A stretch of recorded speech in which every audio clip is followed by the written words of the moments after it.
Cops of Reddit, what's the funniest change in already perfectly legal behavior people do in front of you when they realize you're there?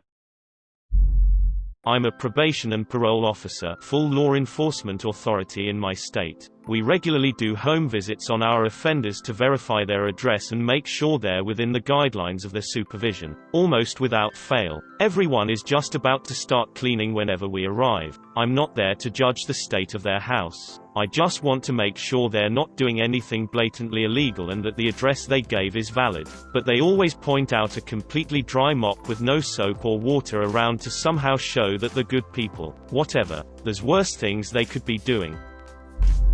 I once pulled over a woman for speeding, and as I'm getting out the car she leans out the driver window and screams, "Officer, I have a gun," while frantically waving both hands out the window. She looked like a swan flapping its wings and making noises. I'm trying to hide my laughter while telling her to step out of the vehicle. I lost it when she wobbled out the car 8-month pregnant and was waddling like a duck. I told her to sit back in her vehicle and I had to recompose myself. We had a civil discussion on the appropriate way to inform a cop you have a firearm without looking like a suicidal lunatic. To this day I will randomly think of the pregnant swan woman and laugh. Doing the proper speed limit, noticing a cop at a speed trap, and still braking, causing a chain of traffic as people have to stop because you stopped. Mitchell. Not a cop but witnessed it. Saw a middle-aged man hide his beer in a planter when he saw a cop. We were in a beer garden. Cop wasn't even on duty yet. He was there to drop off a birthday card to a friend before he started his shift. Side note: daffodils are bad for securing drinks. Beer fell. Edit. So, because this is a commonly mentioned theory, his stunt would make a bit more sense if he was on parole or something else that placed an alcohol restriction on him. Having said that, the city is what you might call busy when it comes to crime, even if, by some fluke, a cop happened to be aware you were on parole and in a metro region of several million. That's a big if. The city cops generally have a reputation of somewhat ignoring that kind of stuff unless they already had a bone to pick with you. Of course, it's not unbelievable that a drunk would fail to come up with a play it cool plan. I would like to think his friends, who found all of this rather funny, would have been more concerned if he were on parole though. Granted, crappy friends certainly exist. I still advise against the use of daffodils in concealing a drink that you may or may not be allowed to have. Teenagers often run away when seen outside at night. They don't realize that we wouldn't chase them if they just didn't run. It just makes them look like they have done something illegal or they have drugs, alcohol on them, which is often the case. I went to a loud music call when I was in training once to a party I had actually been invited to. The party was to celebrate passing a grad school test in the first week, so we weren't all close friends yet and didn't expect them to recognize me in uniform. No one really knew I was a cop. I walked up to the patio and immediately saw a kid I had been hanging out with that day stoop down to set his beer down and take a step away from it. Started laughing and called him out by name for doing it so blatantly. Dude was over 21 and kept showing me his ID to prove it even though I never asked. The biggest change I see is people go out of their way to make or break eye contact. Some of the most innocent people stare, watching everything we do. At the same time, the guiltiest person doesn't want to be seen at all. Edit. As an example of how it can work in the opposite direction, just this past Sunday, I engaged with a guy who approached me while at lunch. He started asking me questions about what gun I carry and if I've ever seen Game of Thrones. I talked with him for a bit, got his name and went back to my car after eating. I ran his information and guess what? He had a warrant for assault. I went back into the restaurant and arrested him. Not a cop, but I have a concealed carry permit and I always start reciting in my head how I'll let him know it's there if he approaches me at all. If I didn't, I'm afraid I'd say something stupid like, "Hi, officer, I have a gun," rather than "I have a duty to inform you that I am licensed to carry." In Michigan, you are required to make that known as soon as reasonably possible whenever interacting with law enforcement. Starts rooting around pocket for license, shouting nervously, "I have a gun." We don't see many armed police officers in the UK, so whenever I am walking around the city centre and see uniforms walking around with MP5s, I suddenly become hyper-aware of my surroundings just in case bullets start flying. Not a cop, but I drove a Chevy Caprice that used to be a cop car when I was in high school. It had the side spotlight still attached. It was fun having cars go for a pass on the highway and then immediately slow down when they got beside me. Happened more often if I wore aviators. Driving. Anything driving related. People suddenly think the rules of the road don't apply anymore as soon as they see your police vehicle. Like a police vehicle has some holy grail road pass. Four-way stops. For example, even if the other person has the right of way, they wait until you go. They will just sit there.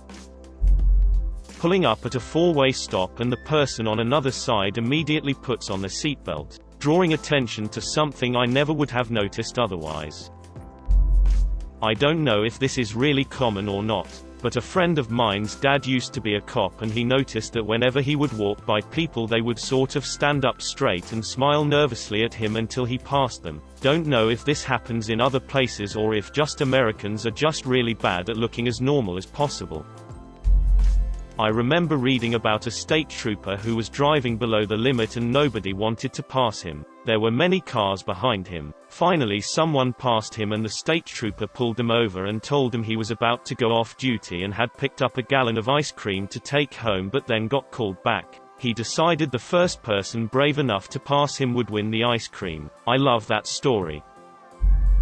I was crossing a quiet road one time at my college and campus security came up and slowed to wait for me to pass by. I managed to trip myself up and fall flat on my face thinking they were going to arrest me for jaywalking despite the road having a 15 miles per hour speed limit and no actual crosswalks.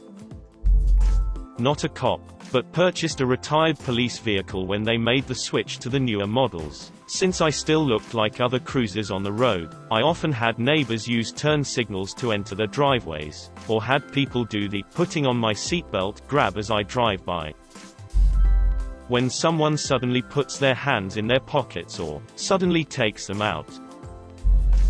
I've been a cop for 25 years and I think the weirdest behavior change I saw was when I got a call about indecent exposure in a public restaurant. We all knew what restaurant it was and I was surprised to get a call about it. It was our town's worst kept secret. But because of the influence that the owners of the franchise had, everyone was too scared to report it to the police. However, I later found out that it was a family member who snitched on the business because of an argument with her husband, the son of the patriarch. I drove up to the Benihana and saw no cars in the parking lot, and nobody eating the food. This was not a surprise because, like I mentioned, the restaurant was a front for their glory hole business. I walked into the bathroom and saw a line of dudes facing towards a bathroom stall wall. One man at the front of the line was nearly touching the stall wall. I told him that I was a police officer and they needed to step away from the stall wall. The man at the front of the line said, "Why? I'm just urinating." And I opened the stall door to see that he was urinating through a hole in the stall wall and into the toilet. Apparently,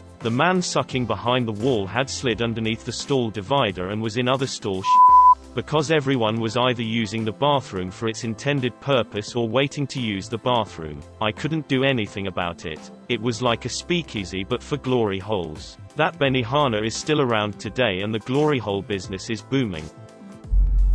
I have a few. A lot of drunk, high people suddenly sober up when they see you coming to them. Everyone is suddenly driving the exact or under the speed limits. I have never seen more cell phones being dropped in cars than when driving a marked vehicle. People brake when the traffic lights change to orange instead of hitting the gas pedal. People stop for pedestrians at zebra crossings. When we go buy food, when wearing our uniform, everybody in the store suddenly starts looking at you. Everyone starts using blinker indicator. Nowadays everyone pops out their phone when you are talking to someone and hopes hits the fan so they can score likes on social media.